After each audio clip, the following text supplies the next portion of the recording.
Hello, everyone. Welcome to the Unseen Beings podcast, where we explore what it means to be human in a more than human world.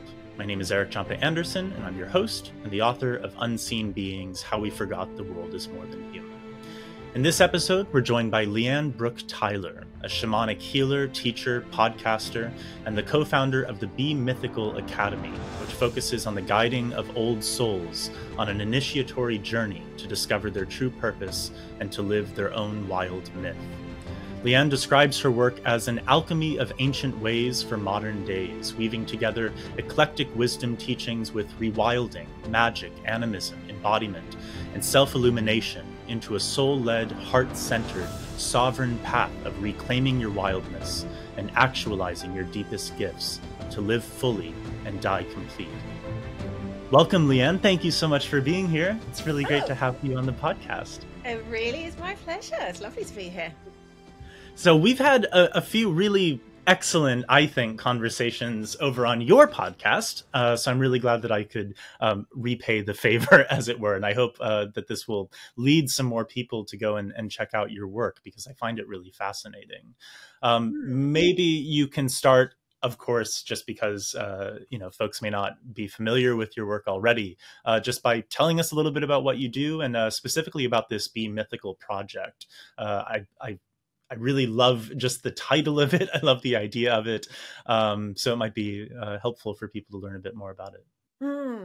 So I'll start by saying this is, I'm probably the most reluctant, whatever label you might give to me at this point. Shamanic healer, spiritual teacher, alchemist. I'm probably the most reluctant one there ever has been. This really was not the plan. And I really tried to rebel from my very, very hippie upbringing, and did well for a while. I actually made it in the corporate world and, ticked all those boxes of like what it means to like fit well into the mainstream world. And then I kind of was like just dragged back to, I guess, my own soul path, which is really again, none of this was particularly conscious at the time, but, as ever, you can connect the dots looking backwards. It now makes so much sense why that's really the work that I do with others, is that really recognizing, we were talking just before we started recording, like really knowing what that North Star is for us, that true North Star, beyond the ideas of what's going to feel good, make us look successful, but like what really is our heart calling us to, that going to the words you just read, what will allow us to live fully and die complete. Yeah. And so because the modern world as it's set up really is kind of like calling us away from that over and over again. Like every turn, every conversation, every demand on us is to pull us away from that North Star. And so over the years, myself and my co-founder, Jonathan Wilkinson, have just seen, again, that's why we need to kind of alchemize ancient ways and alchemize them so that they are something that in this modern world we can use to live a path with heart, which again is kind of like, it's not like I do have these kind of like, being autistic, of course, I have these like obsessive interests and passions, but it's more about like, what's going to work? What's going to help us to live those kinds of lives?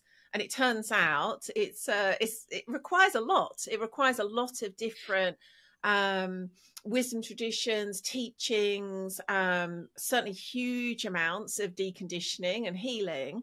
And the deeper I go, the more I realize is required. It's kind of simple, but it's certainly not quick or easy. Yeah. Yeah. I mean, we had a chat before we started this that, this really sort of rings incredibly true for me and my experience as well. It's really interesting, the sort of modern spiritual marketplace. You hear a lot of these kinds of things, but what it tends to drive folks towards, in my experience, has really been even more hyper individualism, Mm. sort of turning inward, towards the self in this very sort of egoic, sort of self-reifying way that I think is really counterproductive in a lot of really fundamental ways. And this is one of the things that I really love about your work, is that it's not doing that. It's not this sort of endlessly self-referential, other denying, world denying sort of approach to quote unquote spirituality, which people treat as being an alternative to the mainstream, but it Mm. isn't. It's just a doubling down on, Yes. sort of mainstream individualism with this veneer of spirituality on top of it. And that's something that I really appreciate about your approach to things. What do you, I mean, what do you feel a sort of contemporary spiritual path looks like? What does it actually look like to walk a path like this with integrity? And how does that differ from the narratives that people are being sold? I love that question. I actually wrote a really long post about this at the weekend, that as I was writing it, I was thinking, like, no one wants to hear what's in this post. Like, it's the post. We One were of those. talking before we Yeah. recorded. Like, unfortunately, I think the the messages that we most need right now as a world are like so confronting, so unwelcome. Like, no one wants to hear them, which is, a challenge for any of us that, we're trying to live into that message ourselves. It's not that we're just trying to preach it out there, Yeah. but they are by their very nature unwelcome.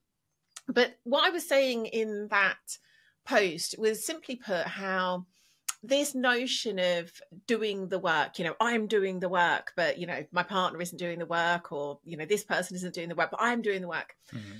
And I was talking about how that term is really taken from the great work, which requires us to, go so much deeper and more honestly than, because I'm sitting, I don't know, in a woman's circle, or because I've hired a life coach, or because I'm in therapy, I'm doing the work.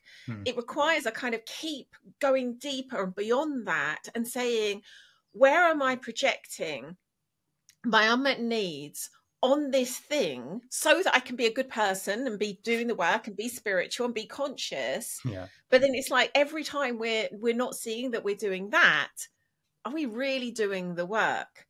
And there requires, and again, this is only, there's a much, when I say kind of like a contemporary spiritual path, I'm talking primarily for those of us in the West, or within a Western worldview. There's clearly so many paths to this, but I think at its heart, it needs to be that absolute honest devotion to looking over and over and over again at the ways that we are projecting, repressing, suppressing, and just being in that work of, like, really what's truly going on in here.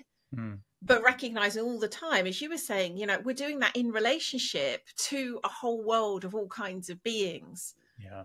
And there'll be parts of us that will want to keep thinking we're doing that.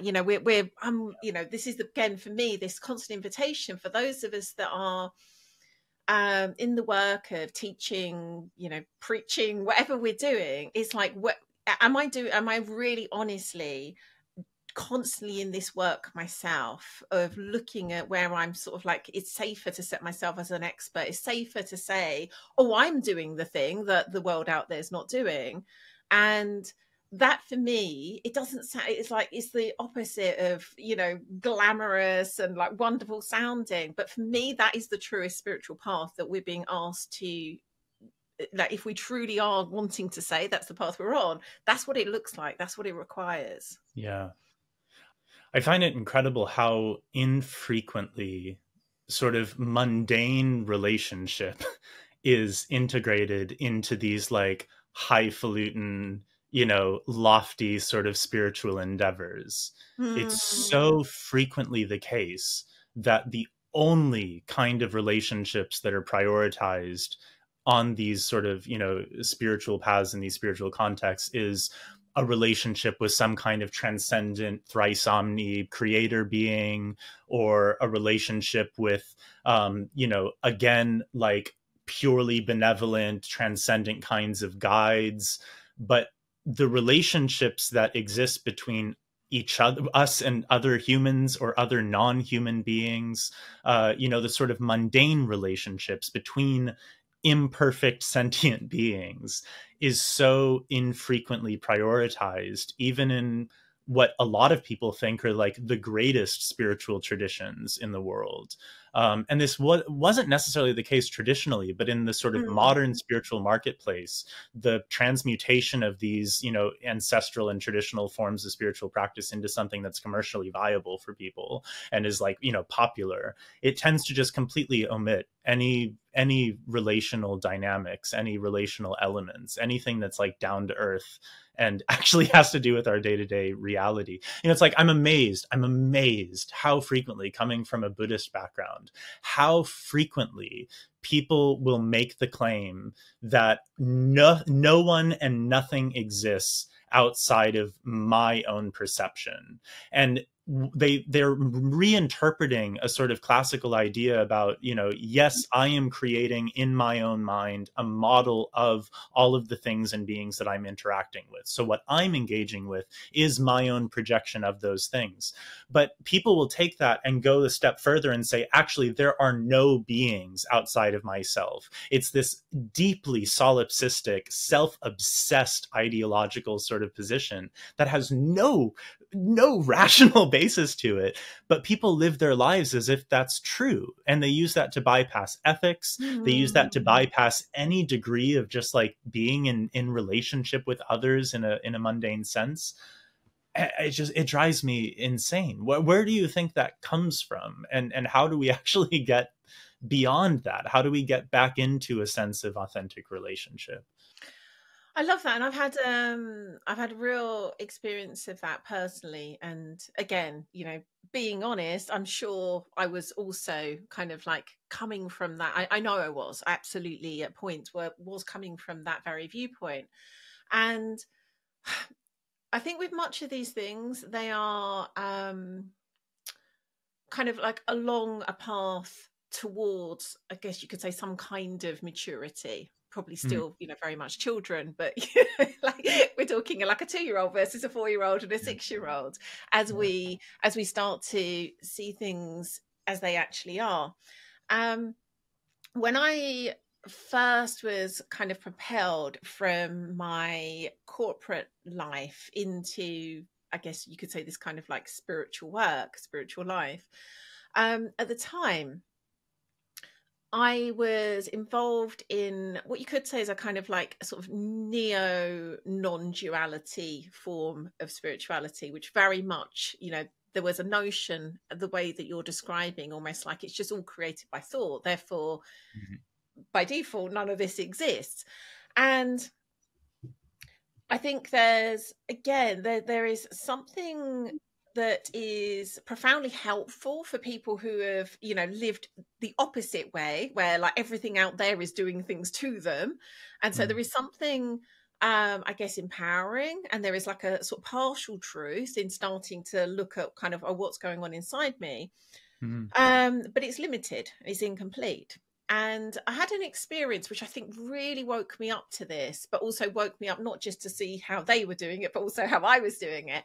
I was at a retreat, and one of the fellow retreat goers had a couple of disabilities, and we'd just come out of a particular talk, and one of the other retreat members was, I guess, like put very simply, like making fun of the person with disabilities, but to his face, almost just like kind of like, it's okay because it's all made up anyway, and like none of this is real. And she genuinely was meaning it from that place, like she could see she was doing nothing wrong, almost like I think she was sort of thinking, I'm confronting these ideas that we have that we possibly do this to each other, because anything you could be feeling about what I'm saying to you would be created by thought, therefore it's on you. And he was understandably, pretty hurt and confused, and all the things that you would expect him to be.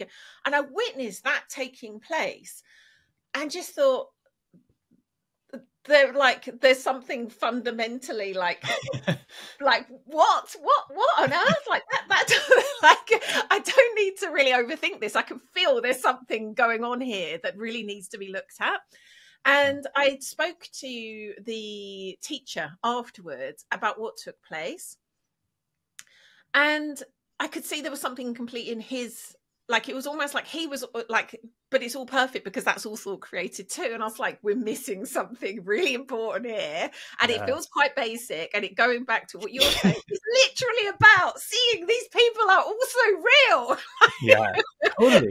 Yes, it's all going on. Like our like, you know, our impression is projected from what's going on in us, but they still exist. They still exist in their own right. And it sounds like a really simple, like, it's so obvious. Someone who wasn't in that kind of spiritual world would just think like, that's blatantly obvious. But I think it's, again, it's like part of that, like, we have to go through each of these phases to realize there's something very incomplete about that. There's some truth there, but it's really incomplete. And the more I look, you know, that's why much of the work that we do now could probably be grouped under like alchemy or shamanism stroke animism, because I think it's like bringing those two different views together. That one is quite individualistic because you are ultimately really focused on that journey of self, whereas the sort of shamanic animistic view is recognizing it's all happening in relationship. And it's like, when we are able to kind of like move in and out of both, or, you know, as much as we can, sort of bring them together as one worldview, it feels closer to what's really here, like what's honestly here. Yeah, I love that. It's definitely, it's a bizarre experience to have, because you can see it so easily in a lot of different sort of spiritual environments where it's like, this seems like a fundamental, like, ontological oversight that wouldn't exist in a super mundane sort of like, you know, real world kind of context. And it's like, how did we devolve in this particular area in such an intense way? And I don't know if it's just this hyperfixation with the self that might be more present in those that are drawn to spirituality and religion as opposed to those that aren't. But I think it's also just a misunderstanding and a sort of like poor metabolization of certain philosophical truths that are real. You know, it's like you said, there is partial truth in what's being said there about, you know, we are interacting with our own projections, our own sort of mental constructs of the external world as opposed to with the external world itself. But everyone's doing that. That's the whole point. It's like, I'm doing that, you're doing that, my cat's doing that, the, you know, the little fly flying around is doing that, you know, the plants are doing that, everyone's doing that. An interest, we had a little chat before this also about, like, you know, entheogens and you know, psychedelic substances, which are the dog's point of views. And I think that's another interesting area where this tends to happen. You know, you get folks that sort of will have these incredible, you know, world altering experiences with entheogenic substances. And then it sort of gets lumped into these like very, you know, not so impressive like ontological categories of like, either they're a tool or a medicine that is just an object that we can use and exploit for our own sort of self-development and self-evolution, or it becomes some sort of pathway towards one absolute all-encompassing truth that has no internal variability and diversity and individuality. And both of those seem to be not quite the point, especially in a traditional context. Yeah, how do you relate to that? How do you what are your feelings about that? This is something I've been pondering more than ever just recently, because there's clearly this real calling right now. You know, is sometimes talked about as this kind of like second psychedelic revolution, where, you know, people are being called in large numbers towards, I guess you could say, shamanism as a whole, or to working with various teacher plants.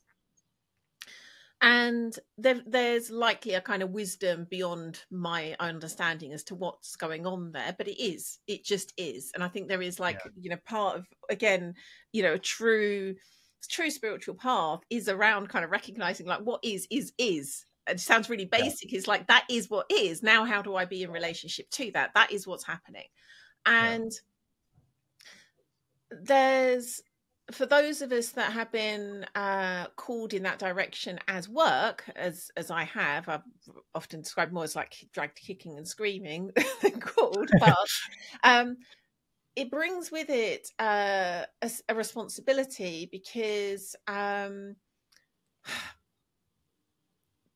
as we were talking about before we started recording, it's like recognizing like any time that we're going to be in relationship to notions like shamanism or a particular teacher plant, we're going to be doing it through this very modern, disconnected worldview.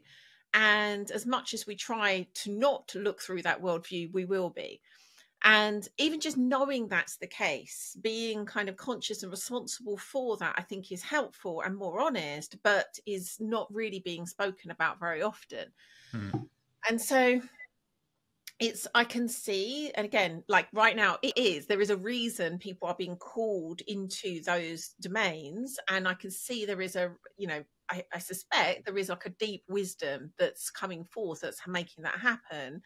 And it feels as though if we can bring some awareness, again, that firstly, we were going to be bringing that worldview to it, and like that we need to attend to that, like almost like separately. It can't ever be done separately. How I was saying, like it's that kind of dual lens of shamanism and alchemy. It's like, what's going on for me that I'm projecting on this, and doing what I can to honestly be in relationship with whatever the being thing that's occurring. Which it takes a lot of all of us. There's a real paradox there. Then humans, we're generally not good at paradox. But I think if we can, there's, how can I put this? We tend to, because we are feeling this sense of being disconnected and being closed, we will go to these very, very powerful teacher plants and almost go there like, blast me wide open, and not recognize like that is a relationship, and what you're asking for, probably isn't kind of what's on offer, or even if it is what's on offer, it's not really something that you're able to make use of, act upon, because you've not seen the whole thing is taking place within a relationship. And so much of the work that we do as students is, it's not even teaching them to be in relationship. It's like, there's a kind of real nuance here. It's like just sort of like trying to direct people towards beings that are willing to be in relationship, to teach them how to be in relationship. Because he's like, I can't do that. But I know that if they can just like have enough of a like open of a door to see the being for who they are, that being, some really generous beings that are willing to do that for us. And it's like, if I can just kind of like say, if you keep going that direction, you will meet someone who will teach you how to be in relationship, and that will just open the door to everything else that perhaps you're called to be in relationship with. But start there. Start with the fox or the oak or the whatever it is, that's often they are going to be beings that are in our land. And that, I've kind of gone way off track from the original question about it, but it's like, that's what I just keep being brought present to. It's like, we're just not even ready to be in relationship with the big, powerful teacher plants unless we've learned how to be in relationship. Oh, 100%. My God, 100%. I couldn't agree more. It's interesting because, as philosophers of science will tell us, like, all experience is itself theory laden. Like, we come to the table of our lived experiences with a bunch of theories about how reality is structured.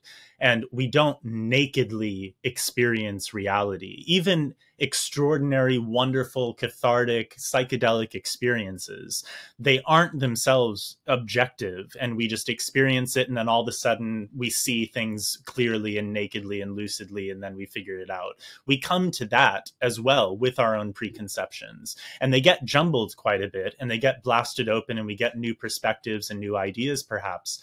But as long as we're really clinging to those theories that we have already established for ourselves, we're not going to really be able to fully transcend those. We're not going to be able to fully receive what's being told to us or being given to us in experience if we're so attached to the preconceptions that we had. It's the same thing with relationship as a whole. I mean, you know, like we see that, how much do we see this in just like romantic relationship or friendships, you know, parent and child relationships? It's like any kind of real, you know, intimate relating with an other always involves that dance of like what I bring to the table that may or may not prevent me from actually breaking through and having that experience of relational enchantment.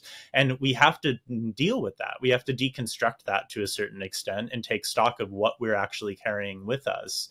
And we have to really have an open and earnest acknowledgement of the other in that dynamic, and not just relate with everyone else as an externalization of my own sort of self and my own ideas, and, you know, my own experience. And I think there is a tendency for us to do that in spirituality, obviously also in the most secular sort of mainstream modern, individualist capitalist world. But we find it in both because a lot of people, I think, haven't really metabolized and alchemized, the sort of solveic coagula. Like, we haven't taken all of that apart so that we can reassemble ourselves in a more sort of evolved form. It's interesting also because, like, those relationships, I think one of the most powerful archetypes that we have for relationship is the relationship that we have with our so-called pets. Like the animals, the non-human animals that we bring into our homes and into our lives, that we so frequently form these deep relationships with, to the point that, like, my dog's passing when I was a kid, I wasn't even a kid, when I was in my early 20s. That was the greatest trauma. That was the most dramatic and traumatic death that I ever experienced, despite having experienced a number of deaths of humans, close humans as well. That was the worst thing that I ever experienced. That was the strongest love relationship that I've had, I think. And that, for me, was the gateway into all kinds of things. That was the gateway into animism. That was the gateway into more than human relationships. That was the gateway into veganism. That was the sort of first example, because I was able to experience it fully, and not selflessly, but with an acknowledgement of the other. That was, without that, nothing else could have really, I think, fully made sense. Oh my goodness, there's so much that came up for me listening to what you said, and in no order at all. I'm just going to randomly pick straws. Good. Firstly, just going to what you said there about solveic coagula. It's just like, we are so wired to, like, do everything we can not to experience coagula. So it's just like, to experience solvate. It's like none of it. We don't want the solvate to happen. Therefore, we can't ever, achieve coagula, because it's like, let's just keep gripping onto things as they are, as I've been shown how they are, as it's, I've learned it's safe to have things as they are. So it's like everything stacked against allowing that to happen. There's as you were talking, I was like thinking, it's so interesting how, and I'm sure you've talked about this many times before, how simple it is to see the roots of our worldview in our language and our names for things. And I just saw with kind of fresh eyes, really, a couple of things from my own upbringing. One of them being, because I say I was raised in a very, very hippie childhood, where I didn't call my mum and dad. I would call them by their names. And they did that very intentionally so that we could relate as fellow human beings, not that they would only have this particular role as being mum or dad.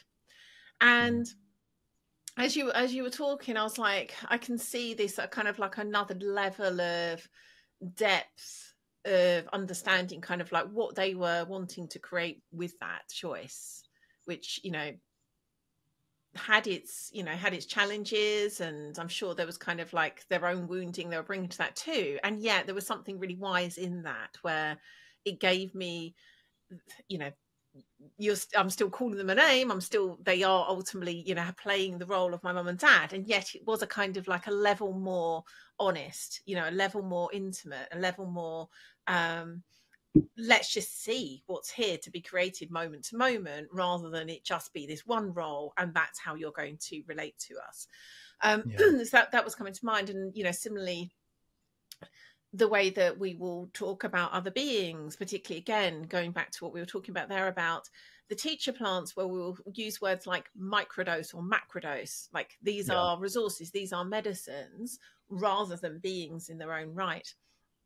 And so there's, again, it's like so much of our worldview, our language is stacked against us, like allowing that to dissolve, going back to the original point, and having any sort of intimacy to like what is actually here moment to moment. And so I think if there's like anything, again, it's like we've again focused so much on like what can I tell people out there. It's just like recognizing like what's going on in my own mind and my own voice that is reinforcing this notion that I'm the only important being here, and the rest of the world is here to like serve my needs and serve this, creating this experience for me that I've learned is safe and is known. Yeah. Even the use of it is something I talk about it a bit in the book. You know, it's always interesting, the lines that we use to sort of divide up the he, she, they people, persons versus the its, the objects. And we have this tendency, you know, we refer to humans often by gendered pronouns. And fortunately, you know, in English, at least, this has always been the case in a lot of other languages, but more frequently with non-gendered pronouns, they, that allow us to recognize a person of either a certain gender or an indeterminate gender or without a gender. And sometimes we'll use that for non-human animals, but usually that's only restricted to our pets. You know, if someone were to refer to my cat as an it would immediately raise an eyebrow, like, that's a very strange thing to say. Like, her name is Luna or her name is Stella. Like, please refer to her as she. But then we have absolutely no problem referring to other animals as it. And there is this intrinsic sense, I think, that you know, exists in our brains. Where like, you know, this glass isn't it. This is an object. This is a thing. It's a tool. It's an item. It's probably not a person in any way, shape, or form. Whereas, you know, a spider or a tree is not an object. They are not an inert, inanimate object. They're very much a being. They're our kin. They're our distant cousin. They have their own minds, their own experiences, their own sensory faculties. Why would we use the same objectifying pronoun to refer to both of them?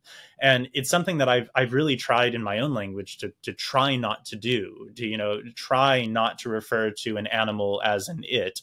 I'll use they if I don't know immediately what the sex, or the, you know, it would be sex in this case, not necessarily gender, of the animal is.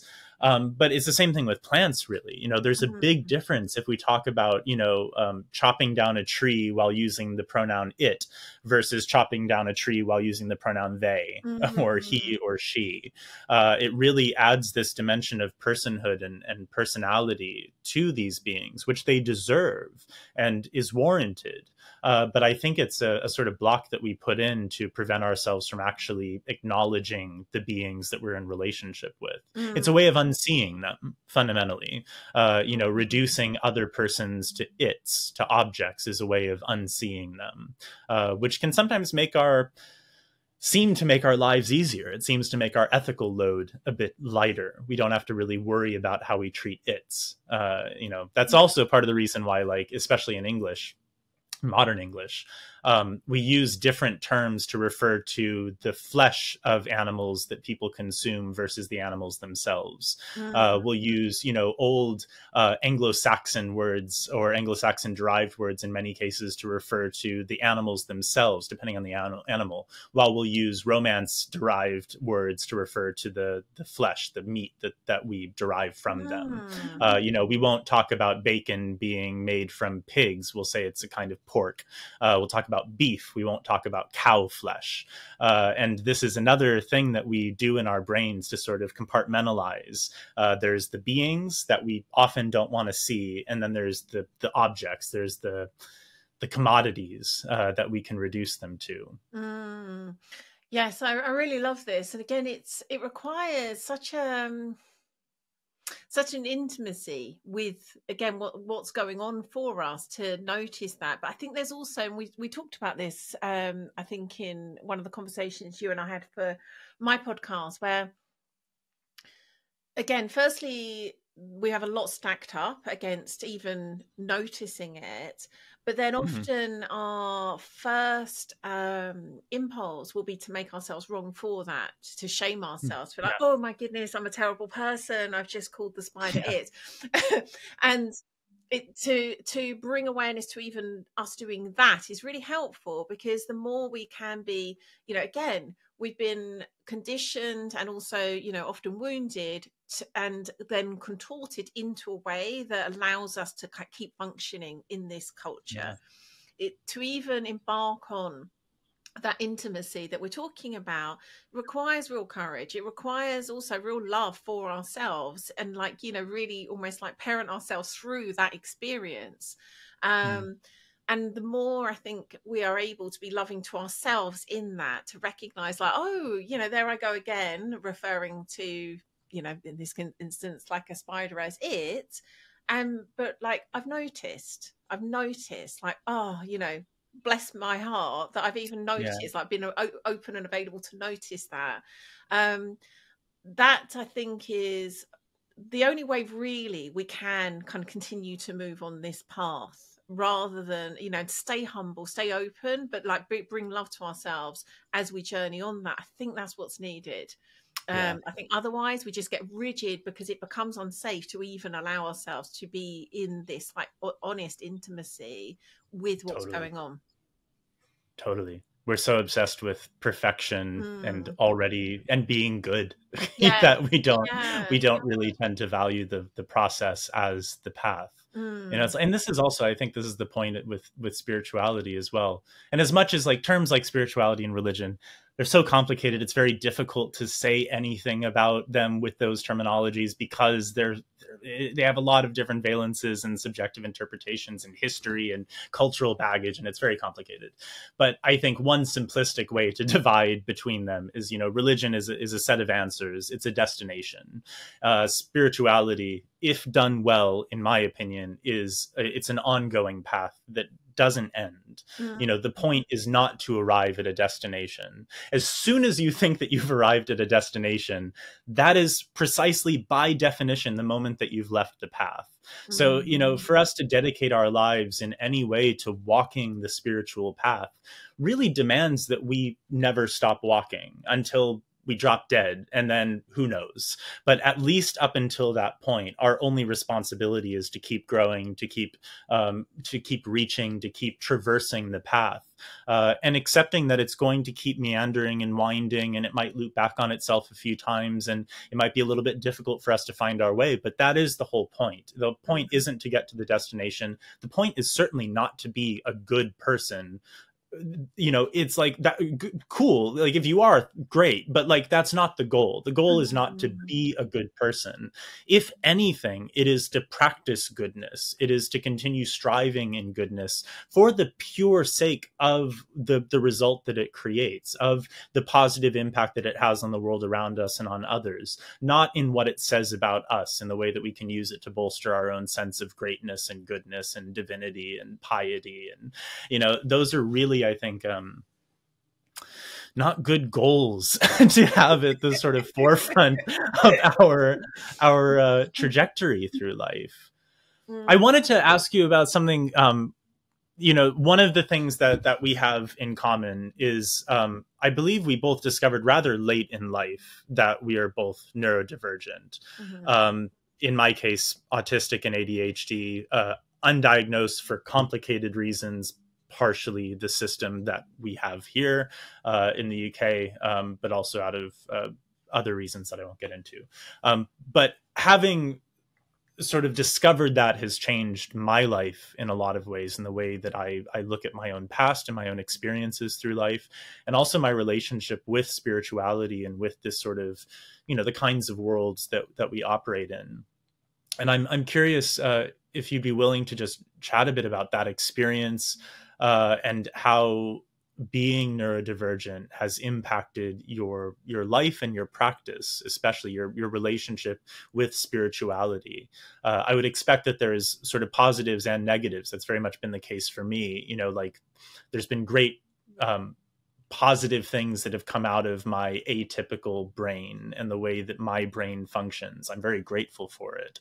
But at the same time, having spent years of trying to fit myself into molds that society has set for me, not just mainstream society, but also spiritual society has set for me, has created a lot of light trauma, you know, over the years. And yeah, I'm curious what your experience has been with that.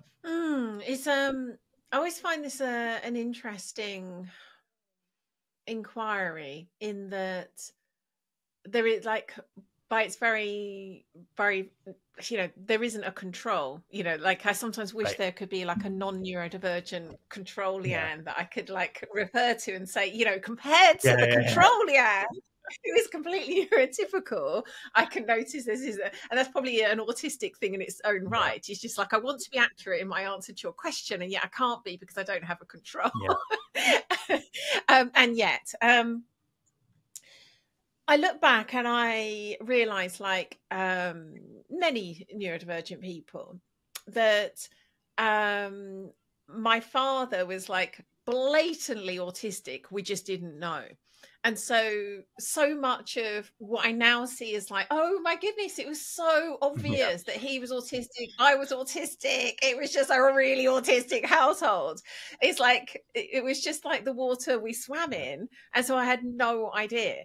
And so, you know, that kind of compounded not knowing until much later, because it just all seemed normal. And it really wasn't until, and I think, again, having a very alternative upbringing where, you know, sometimes I just wasn't at a school, we were traveling, like my whole life was atypical as well. So it wasn't really like I even had the control of, you know, other people or mainstream culture to compare myself to until quite late. And so it wasn't really until secondary school that I started to realize that things that just seemed, you know, natural to me really weren't, you know, seen as welcome, acceptable, let alone cool. And it, you know, there was some real sort of jarring experiences where I was kind of woken up to the fact, like, I didn't at that point have any sense of being autistic. I think, again, because my whole upbringing had been so different, there was a real sense of, I'm clearly very different to everyone else, but I had no idea why that was the case. I raised very differently.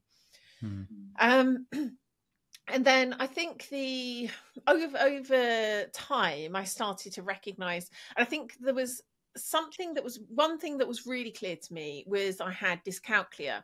And it was only because my father was a kind of like maths and physics genius, and I struggle with the most basic, like it's very similar, I guess, to how people describe dyslexia, but with, you know, letters and words. That's how numbers behave for me. Like almost like not a day goes by without me doing some like major mess up with dates, times, numbers. I did one only yesterday where I set up a Facebook event and I put it as 2 a.m. rather than 2 p.m. and then had like loads of messages from people like 10 minutes before, like, when's this actually happening? So there was a kind of like, well, I seem to be fairly bright and yet seem to have like no capability with anything involving numbers. There must be something going on here that's like different. And so that was my first indication there was some form of neurodivergence. I don't think there was even, you know, that term then, but I kind of like realized, oh, is this thing called dyscalculia? And that completely explains why I don't seem to be able to handle numbers the way other people do. And I was okay with that. It was actually quite, you know, rather than make myself wrong or feel stupid, it was just like, oh, it just is. You know, I don't know why it is, but it just is. And then over the years started to, through different experiences and having children who also have neurodivergence, it started to kind of go, maybe there's more to this than I'd kind of like made sense of. And it's really only been the last few years. I think I was diagnosed with autism in, again, me and numbers. Who knows? It could be anywhere at a time in the last 120 years. But I think it was 2 or 3 years ago. I was diagnosed with autism. And it was one of those strange things where I described at the time as like winning the weirdest lottery in the world. And it was like simultaneously like this like real like sort of like relief and celebration. And it's like, at least I know. And it also like changed absolutely nothing. And the reason I primarily went for the diagnosis was just to know. Again, I think there is this like autistic, like if I'm going to even talk about being autistic, I want to know that I'm autistic. And that's just me personally. It's not to say that's what everyone needs. It was just, that's what felt clear to me. But it was really because I was seeing so many people. This kind of is a very long-winded way of answering your question about the spiritual aspect. Because of the work I do, because it's kind of unashamedly spiritual, I was recognizing that so many of the people who came to us for, you know, help with, you know, their lives themselves were also neurodivergent, and started to realize, oh, there are common experiences, like whilst they're unique, there's common experiences that neurodivergent people seem to be open to, thrust into, that it kind of, there's like clearly a connection here. This isn't coincidence. Like person after person comes to us and then discovers they're autistic, or comes to us already knowing they've got ADHD, but have like never been able to see like where this fits in their kind of like overall who they are and their relationship to the world around them, which for me is like inherently spiritual. It's like there isn't a kind of relationship to the world that isn't spiritual. It is all spiritual. Right. And that's what I've really seen now. These things aren't kind of just, oh, over here you've got neurodivergence and over here you've got your kind of relationship to the world. They bring a certain way of experiencing ourselves and other beings that is different to the norm. And I'll finish just by saying this part, because this turned out to be much more long-winded than I was intending. But there was a point where it was actually really similar to the time that I was going through the diagnosis process, and then suddenly discovered some research that's been done about autism that was saying the autistic brain hypermetabolizes innate DMT. And I read that, and then I say it was all around the same time as also I was training in shamanism. So it was all kind of like, you know, interwoven. It's like, these things aren't separate. There is a kind of something that's going on in my mind that literally can be measured, that makes, you could say like in very short, you know, this is very reductive, but it's like if DMT is the spirit molecule and the autistic brain is wired in a way where it kind of like makes more use of that, we could say, even though it's in like tiny amounts, that's kind of like, you know, innately in our brains. Wouldn't that mean that we are just by nature more open to spirit?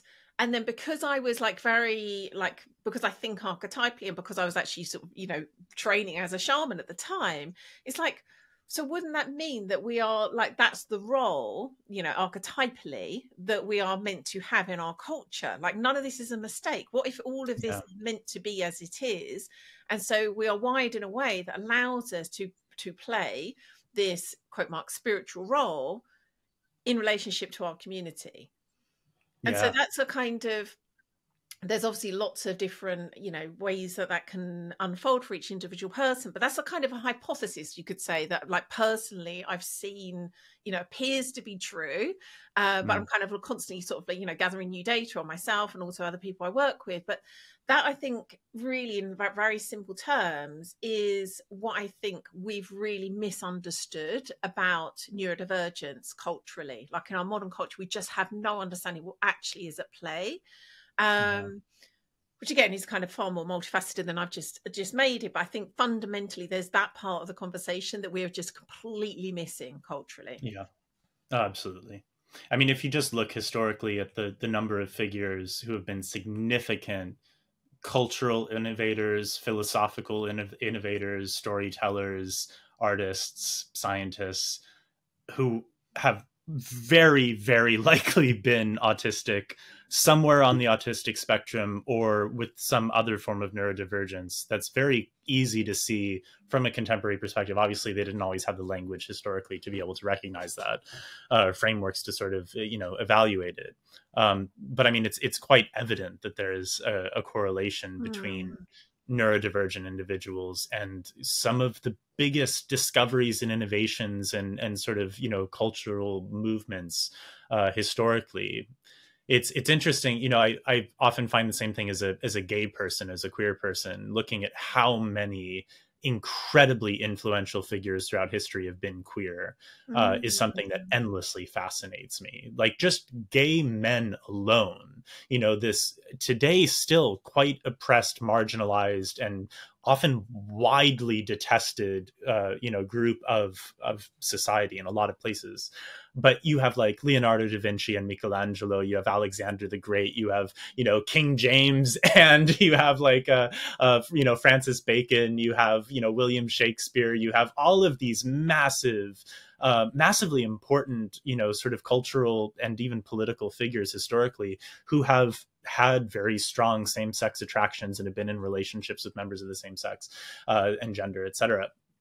It's insane that we have today these very fixed perceptions about like you have to fit the mold, otherwise not only are you other and you're ostracized, but you also might be evil, you also might be something that should be eradicated. And we've had this pathologization of queer identities. We've had this pathologization of neurodivergence throughout, especially modern history, in certain cultural climates, especially. And it's just, I think it's just a sign of the times and sort of where we're at, this endless attempt to get rid of plurality, to get rid of diversity, to make everything monolithic, undifferentiated, and, sort of same across the board. And I'm glad that at the very least, in terms of neurodivergence, there's words like neurodiversity that are coming into play, that we're starting to recognize that it's a form of diversity. It's not just there's the norm, which is the healthy way, and then there's the pathological sort of aberrations from the norm. Because for a long time, until very, very, very recently, all of the conversations surrounding autism and ADHD were, how do we cure it? How do we prevent it? How do we control it and sort of, take care of it? And this isn't to say that people, if people feel like they need to, seek medication or other kinds of medical interventions for their neurodivergence, that's entirely their own prerogative and everyone's experience is different. But the expectation culturally and socially that this is something that should be done because it is pathological is, I think, incredibly concerning. And I'm glad it's starting to fall out of fashion, but not as quickly as I think it should. Ultimately, there's no single right way of being human. And I think this is an idea that we really tend to struggle with, especially in so-called Western society, especially in cultures that have been deeply influenced by monotheism, which itself is this foundational ideological position that there is one God, one truth, one way of worshiping, one way of being, and everyone has to fall into line. Otherwise, you're going to burn for eternity, and will probably burn you sooner than later so that you can get there faster. Because how dare you stray from the norm? How dare you represent any kind of difference? Oh, there's a meme that I saw the other day that came to mind. a tarot meme, but it applies more widely. So it has 2 columns, and on the left-hand side it says why the church says they hate the tarot, and it's the devil card. And on the right column it says why they really hate the tarot, and it's the high priestess. Yes. Yes. Yes. And that just that just came to mind. I love that so much. There's a real honesty to that, isn't it? Like that's anything that's pointing outside of like there is one way of doing this, it looks like this. And I think what came to mind as I was listening to you talk, I was thinking we each probably have a particular difference, let's call it, or set of differences that we've come to kind of experience firsthand and know really intimately, and kind of have this sense of, oh, I'm the one that's othered in this particular domain. And yet then there's others where we are the person who, subconsciously or otherwise are othering other people because it's not the one that we've come here to kind of be intimately involved in. And there's a couple of things that came to mind as you were talking. One is, and I've thought about this very deeply when it comes to neurodivergence, that, and again, I've even done this in the language I've used, just can we sort of fall into this shorthand rather than, for ease of conversation and time and all these things, where we really like are reductive in the way that we talk about things, where I've spoken as if there is this binary. There's over here, there's neurotypical people, and over here, there's neurodivergent people. And that's just absolute nonsense. So it's just a spectrum of neurotypes. Even that's probably not really how it's really going on, but it's the closest I've got in a language way to say there is just this whole collection of different ways of being. And then because we struggle to be with that sort of like level of diversity, we then kind of want to group things and label things, which has its uses. But if we constantly think that is the thing, we're missing the thing. And so I have the opportunity, because I am what people call neurodivergent, to be able to kind of like be in relationship with that whole spectrum.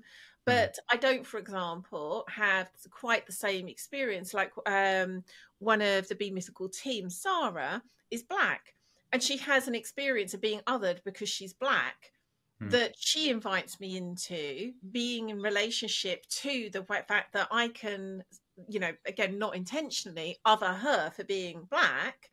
And so there is something in that experience that she has to offer me, where not only am I othering her potentially in my, words, language, choices, but at the same time, I'm actually objectifying myself as somewhere like a fixed position that doesn't really exist.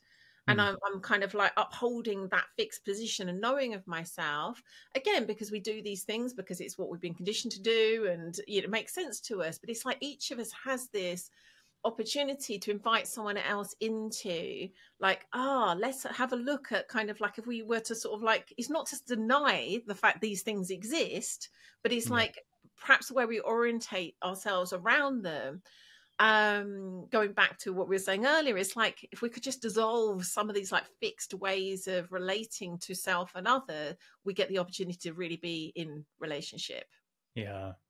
I mean, it's quite the same with like with biodiversity. It's such a similar phenomenon, and it just speaks to the innate benefits that come through a diverse set of experiences contributing to the whole. I mean, neurodiversity is defined by Nick Walker as, quote, the diversity of human brains and minds, the infinite variation in neurocognitive functioning within our species. And in this light, I mean, neurodiversity is very much a measure of a healthy community. It's, this capacity for many different kinds of brains to contribute different kinds of perspectives and information to the whole. And this is very similar to the benefits of a biodiverse ecosystem, where there are, again, many different kinds of organisms, many different ways of being, and as a result, many different kinds of constellations of relationship that can arise, which which ultimately make an ecosystem more sustainable and more secure, more stable, more capable of withstanding, external, destabilizing forces and external invaders and so on. That diversity is an asset. It's not something that needs to be cleaned up and sort of put into separate little categories and brackets, or something that needs to be done away with because it's neater and cleaner for everything to be the same. It's like the standard, especially in America, this sort of tendency to just get rid of all of the weeds, try to destroy as many weeds as possible, whatever the hell a weed is, to get rid of all the weeds, to make sure that it is just a single patch of perfectly green lawn where the entire thing is just one plant, one kind of plant that looks the most beautiful to certain kinds of minds. And that's how we want everything to be. Make sure that if there's a single dandelion that's popping up in between the Kentucky bluegrass, you pull that shit out and get rid of it, because how dare you have biodiversity in your yard? And it's just it's strange that some humans have that impulse to destroy diversity, to prevent diversity, to view it as a weakness, as opposed to identifying it as a source of tremendous strength. Good job, by the way, on bringing it back to kind of the wider topic at hand. There's a couple of things that occurred to me going back to language. I find it endlessly fascinating how seemingly unimportant namings of things hold so much more to it. I was having a conversation with one of our American students a couple of years ago, where I absolutely love gardening. So often, when I'm talking about things, or when I'm using metaphors, or I'm just talking about how I spent my day, will often involve me being in the garden. And we're having a conversation, and then realise, and I think I don't know if this is true more widely in America. My sense is it is, but tell me if this is not right. She was saying in America, the word garden doesn't mean what we mean by garden in the UK. So when I'm talking about my garden, I mean any of the land that belongs to the house. And she was saying, no, we only use the word garden when it would be, I think, what we would call in England a sort of flower bed, a kind of an area where you've intentionally planted things. And that goes really interestingly to what you said there. It's it only counts as a garden if I've chosen what to put in this particular plot, and then that's the garden, versus the entirety of anything that's in this land is the garden. There's something interesting in that, isn't there? Absolutely. And then the other thing I was thinking, and this is, again, it's there's something I find so helpful in, and this is, again, it's kind of bringing together shamanism and alchemy into one, where our actual tangible relationships to, material beings in our lives can teach us so much in what we might call in a spiritual sense. And an example of this is there's a woman who does a brilliant work, and she calls it, I think, kind of making an ark, with the idea that you would give some of your land over to the beings of the land.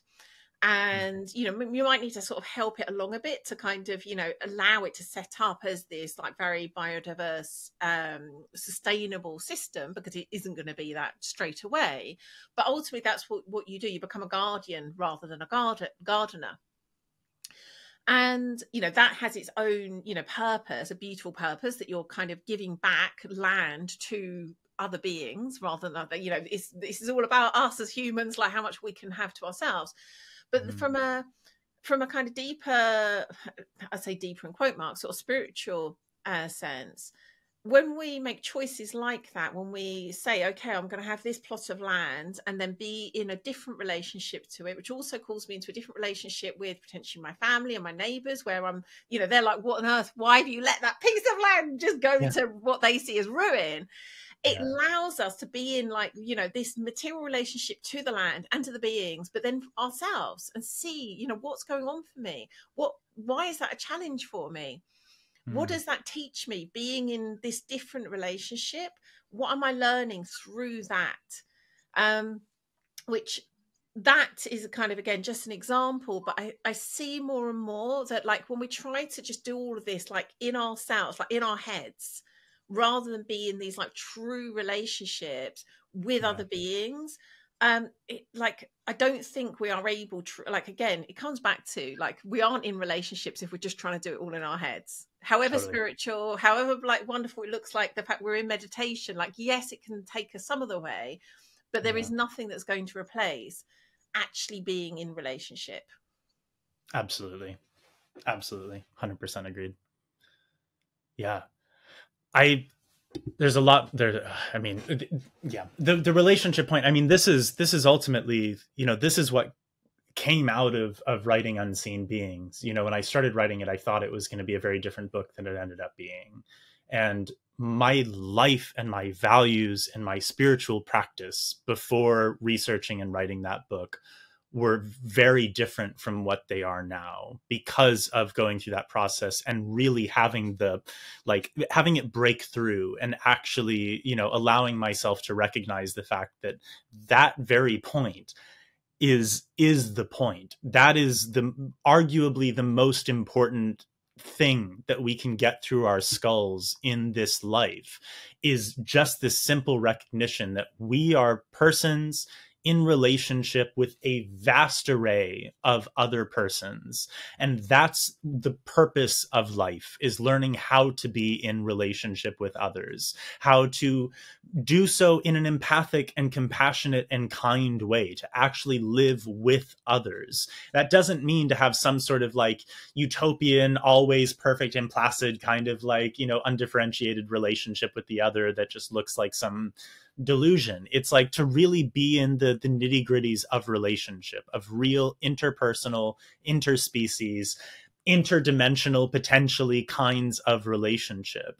And that's something that I just don't think I got sufficiently from the other attempts that I had made in my life to find profundity. The search for profundity had always led to something transcendent. It had always, led to the advice to sort of transcend relationship, transcend the concerns about the other, transcend worldly conduct and worldly engagement. Go and disappear. Go, seal yourself in a cave and just be with your own mind for the rest of your life. And that's the best way that you could use your time on this planet. And it just, I've come to the realization, at least for myself, that that's nonsense. That is not a very useful way to go about living your life.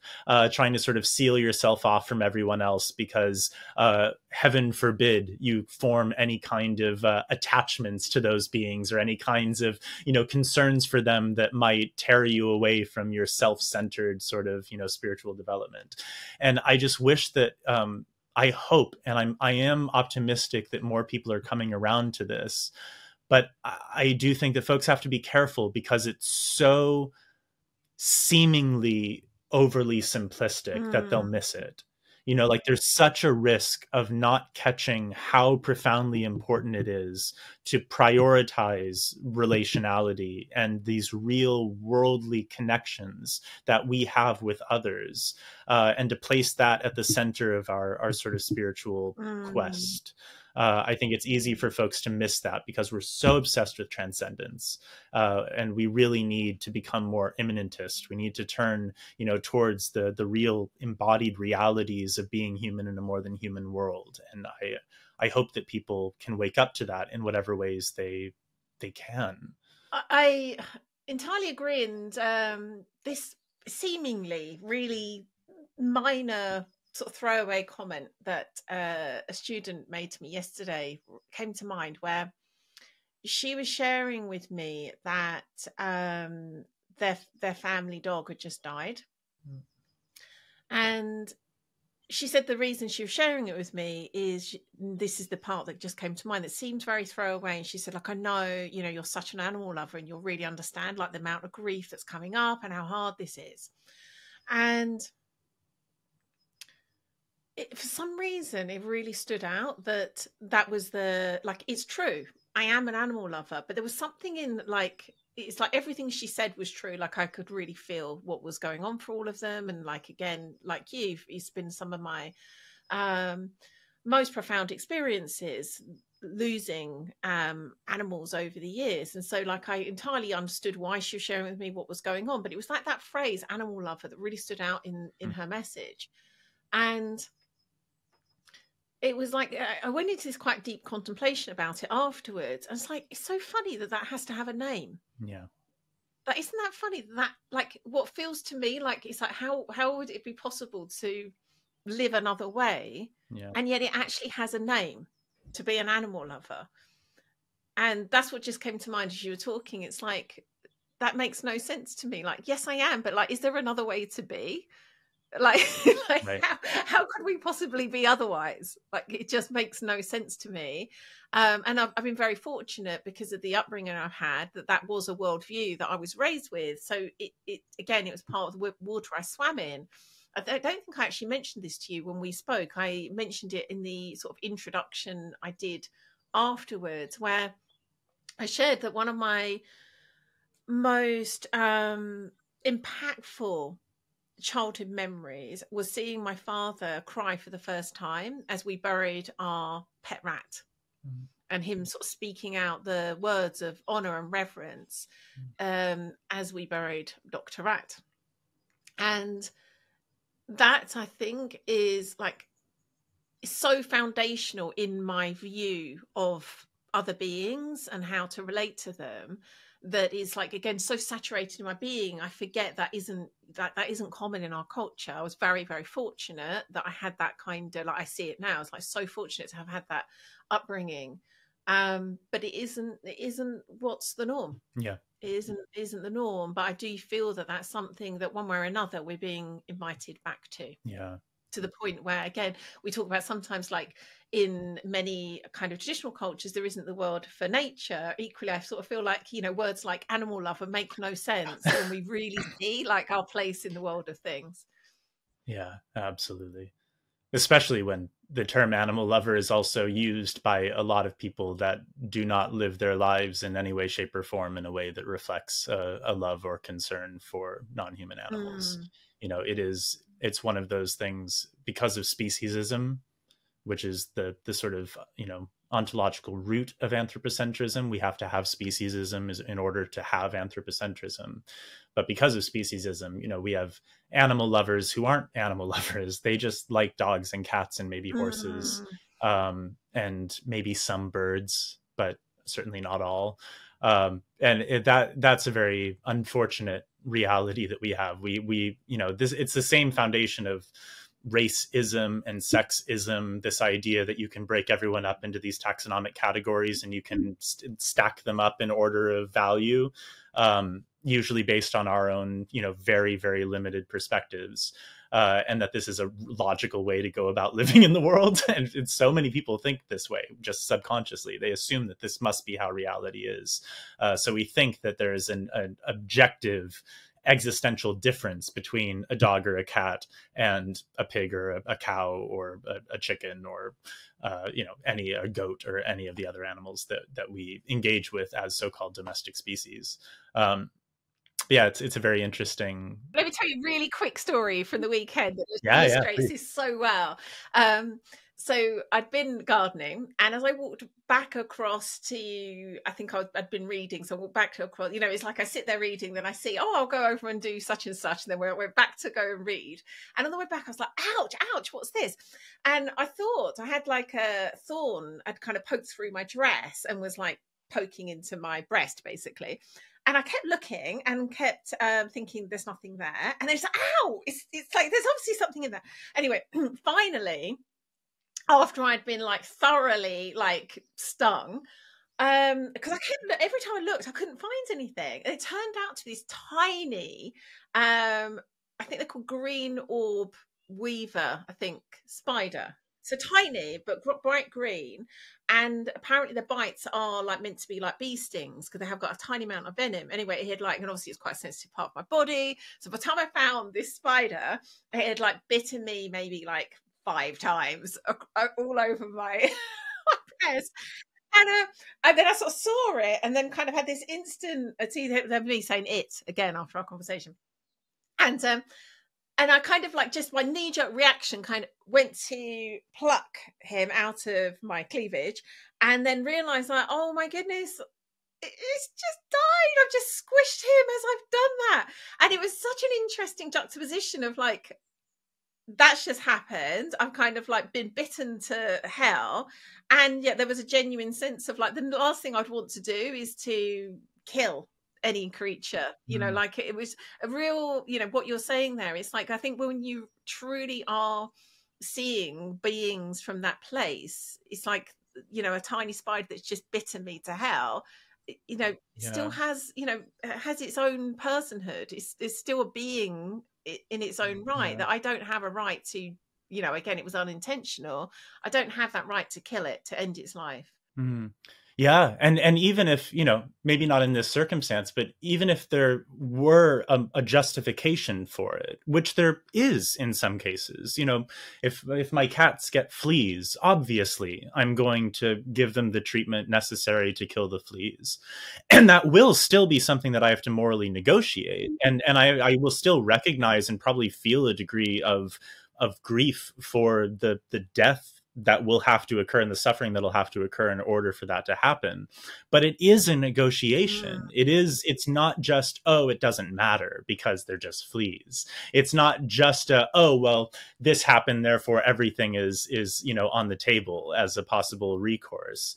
There is an ethical and moral negotiation, and there's an emotional negotiation. Yes. And I think that that's a really important distinction between what would be, in many cases, a traditional approach to these sorts of things, where it is negotiated and it is often deemed justifiable, and oftentimes violence will be levied in the name of sort of a, you know, justification, versus the sort of contemporary instrumentalist and anthropocentric approach, which is that it's amoral. It doesn't matter. They're, you know, they're just fleas. So it doesn't matter at the end of the day.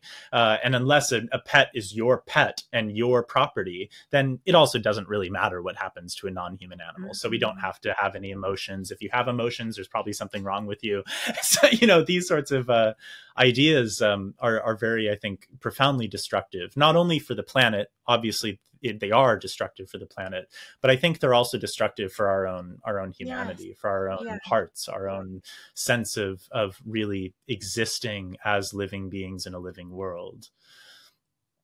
There was one last thing that I wanted to ask you, which is just a question actually that you asked me on your podcast, which is what does it mean to you to be mythical, to live mythically, to exist in this sort of mythical way? Because this is a term that I use a lot, and I'm really interested in myth. I'm really interested in enchantment, and I think that these are really essential parts of what it means to live a life worth living.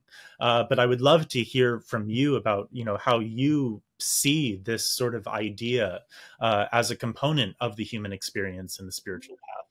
Yeah, thank you for asking that question. So I see it in, I guess you could say, a couple of different levels, maybe. One is that being mythical is an invitation to live, I guess, one's own story, like the true story we came here to live, rather than the story that we've been told culturally, like, is here to be lived. There is a kind of right story, a right path, a right way of living, that's productive and, you know, ticks all these boxes.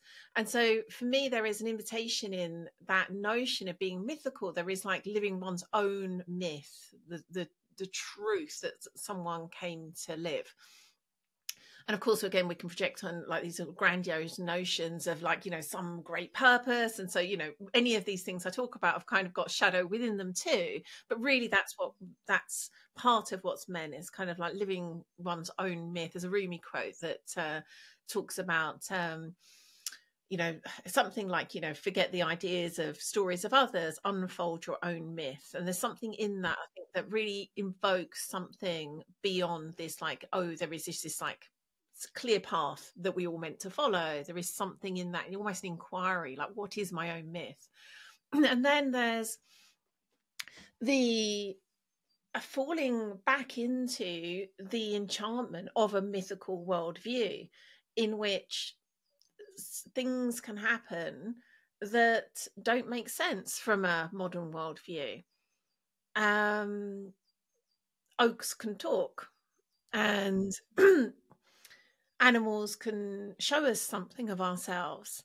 And there's a story that I told yesterday. I did a podcast about the folktale Foxwoman and the Hunter, and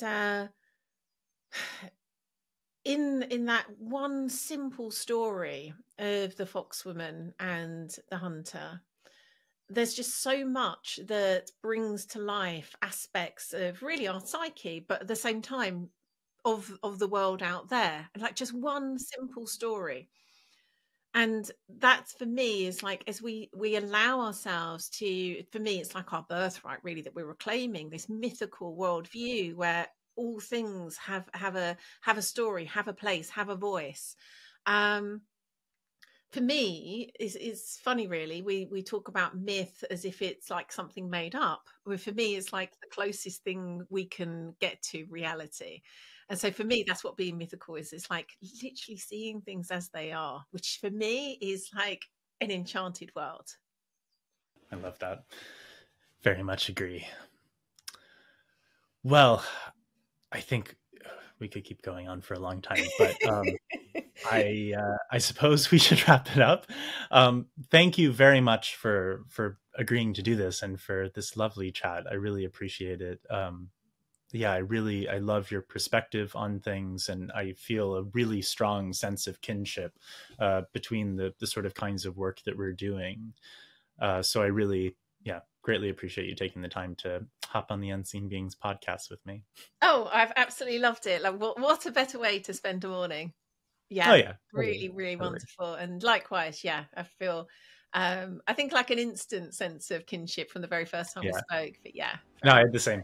Yeah, exactly. I had the same exact thing. And like, you never know with these things. Like if you're meeting someone for the first time over, Zoom or Riverside or whatever, it's like, it's always a bit of a crapshoot. But it was immediate. As soon as we started chatting, it was just like, oh yeah, no. Yeah. It's like we've known each other forever.